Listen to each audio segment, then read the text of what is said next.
Baiklah, sekarang kita akan membahas atau mencari mengolah data mengenai frekuensi responden, frekuensi jawaban responden.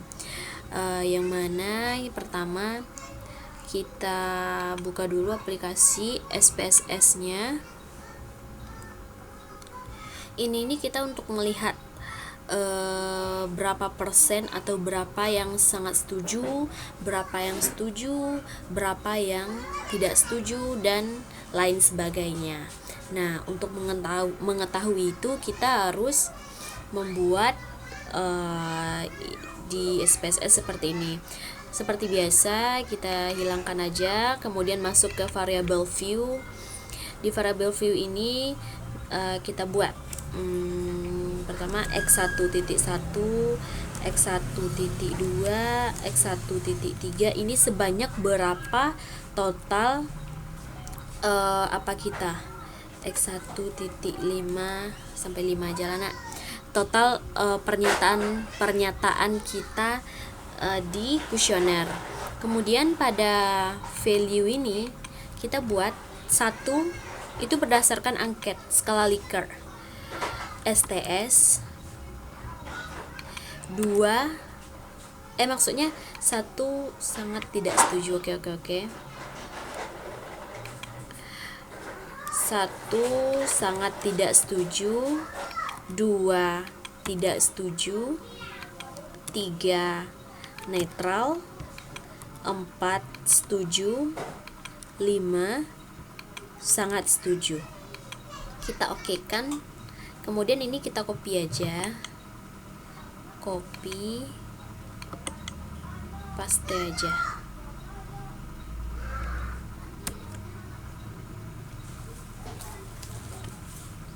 Ini nggak bisa ya dipaste ya, jadi terpaksa kita ngulang. Sangat tidak setuju, tidak setuju,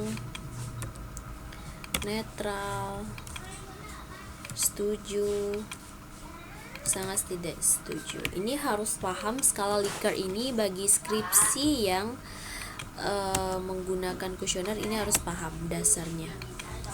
Ternyata nggak bisa dipastikan, harus kita ulang-ulang.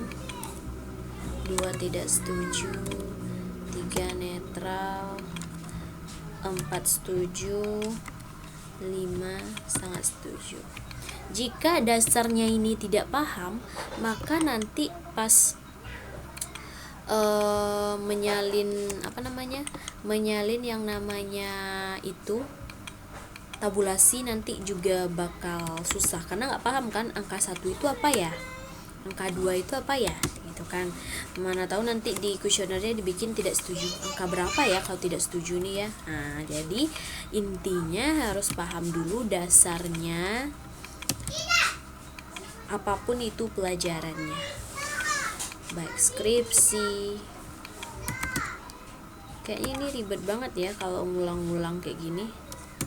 Biasanya bisa dikopikan, dipastekan. Jadi sangat setuju. Nah ini udah siap untuk X1.1. Ini untuk X1. Kalau nanti misalnya ada X2, bikin lagi X2.1, enter X2.2, begitu seterusnya. Ini berdasarkan jumlah itunya. Ini harus dihilangkan di sini karena kita nggak pakai ini, karena nanti kebanyakan.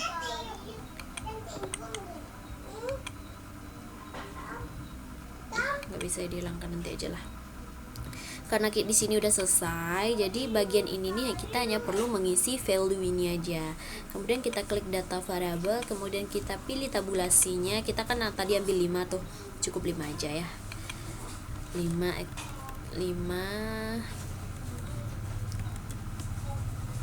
ini emang 5 ya. Untuk jumlah respondennya kita 10 deh. Kalau jumlah pernyataan kan 5 tuh, 1, 2, 3, 4, 5. Untuk mencari jumlah pernyataannya itu ke samping. Kalau ke bawah ini yaitu jumlah itu responden. kita pastikan. Yang ini kita hilangkan karena kita nggak pakai. Nah, caranya kita masih di analyze, klik analyze, kemudian descriptive statistik, lalu frekuensi. Kemudian pindahkan semuanya ke samping. Nah, klik OK. Udah sesimpel itu. Nah, kita cukup melihat nilai frekuensi yang di bawah ini. Nah, ini tandanya dia valid. Kita kan ngambil responden jumlahnya 10 nih, jadi dia valid 10 semua. Kalau missing ini dia ada misalnya missing 1, missing 2, berarti itu dia ada kesalahan di bagian ininya. Misalnya kesalahannya kita buatnya jumlahnya 11 nih, atau mengcopy punya orang deh, tapi orang tuh 100 sedangkan kita responden kita 75, otomatis 25 ke bawah itu dia akan missing. Kenapa? Karena dia kalau bertambah di sini kita harus hapusnya dari sini, bukan dari sini, hapusnya dari sini, harus hilang ininya. Nanti dicontohkan ya. Nah, ini dia hasilnya. Jadi pada pertanyaan variabel X1 nomor 1 berarti yang menjawab netral 1 orang, yang menjawab setuju 5 orang, yang menjawab sangat setuju 4 orang, dan persennya ini dia. Jadi kita nggak perlu sulit mencari persennya manual karena menggunakan langsung aplikasi SPSS gitu.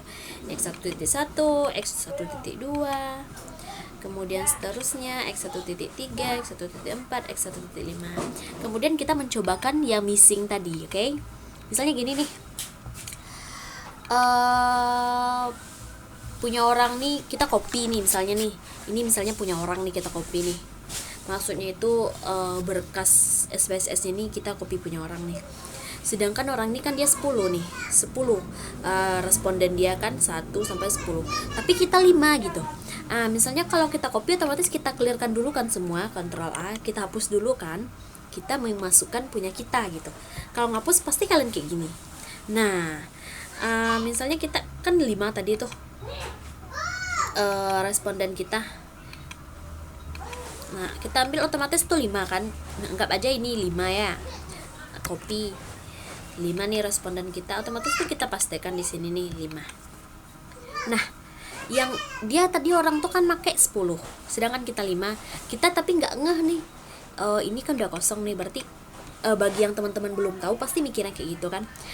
Pas diolah nantinya pasti dia akan missing 5. Bisa dilihat. Nah, missing 5 kan valid, emang valid dia 5 sesuai dengan jumlah responden kita, tapi missing 5. Missing ini tuh ada kesalahan. Nah, jadi caranya supaya dia nggak terjadi missing harus dihapus dari sini. Ini emang udah hilang tapi titik-titiknya ada. Kalau ada titik-titik ini berarti dia masih kebaca.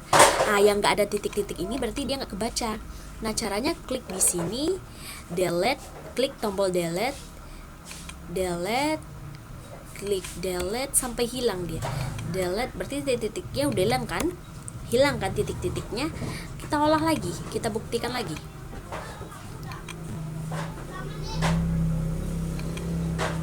Oke.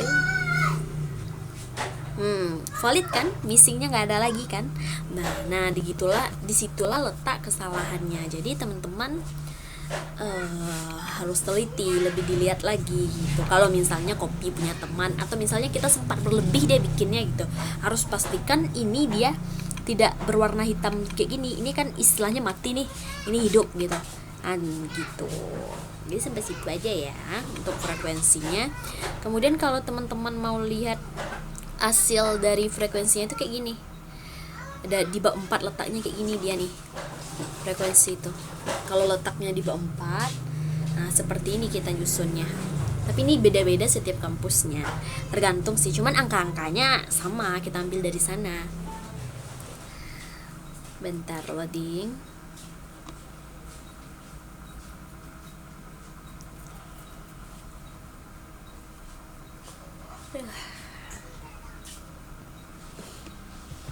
Nah, kita ambil yang tadi itu letaknya di sini. Ini dia frekuensi. Ini dia distribusi frekuensi. Anggap ini X1 tadi ya. Ini pernyataan di kuesioner kita salin. Ini sangat setuju, kita